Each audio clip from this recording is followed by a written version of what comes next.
श्री रंगनाथ स्वामी नागरी सहकारी पतसंस्थेच्या वतीने स्वातंत्र्य दिन उत्साहात साजरा।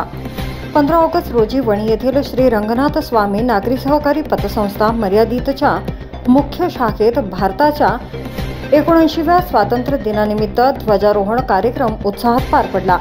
संस्थेचे अध्यक्ष ॲडव्होकेट देवीदासजी काळे यांच्या हस्ते ध्वजारोहण करण्यात आले। ध्वजारोहणानंतर उपस्थितांच्या सोबत राष्ट्रगीत गाऊन राष्ट्रध्वजाला मानवंदना दिली। त्यानंतर संस्थेचे अध्यक्ष ॲडव्होकेट देवीदासजी काळे यांनी स्वातंत्र्य दिनाचे महत्त्व विशद करत स्वातंत्र्य दिन साजरा केल्याने देशभक्तीची भावना वाढते असे ते यावेळी म्हणाले।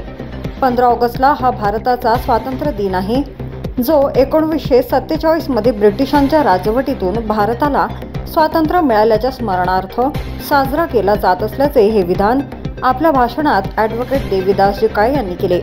पतसंस्थेचे उपाध्यक्ष विवेकानंदजी मांडवकर, पतसंस्थेचे संचालक सुरेश बर्डे, हरिशंकर पांडे, निमाताई जीवने, छायाताई ठाकूरवार, लिंगारेड्डी अंडेलवार, मुख्याधिकारी संजय दोरखंडे यांच्यासह अधिकारी, कर्मचारी, एजंट यांच्या उपस्थितीत स्वातंत्र्य दिवस मोठ्या उत्साहात साजरा करण्यात आला। वडी न्यूज एक्सप्रेस ब्युरो रिपोर्ट।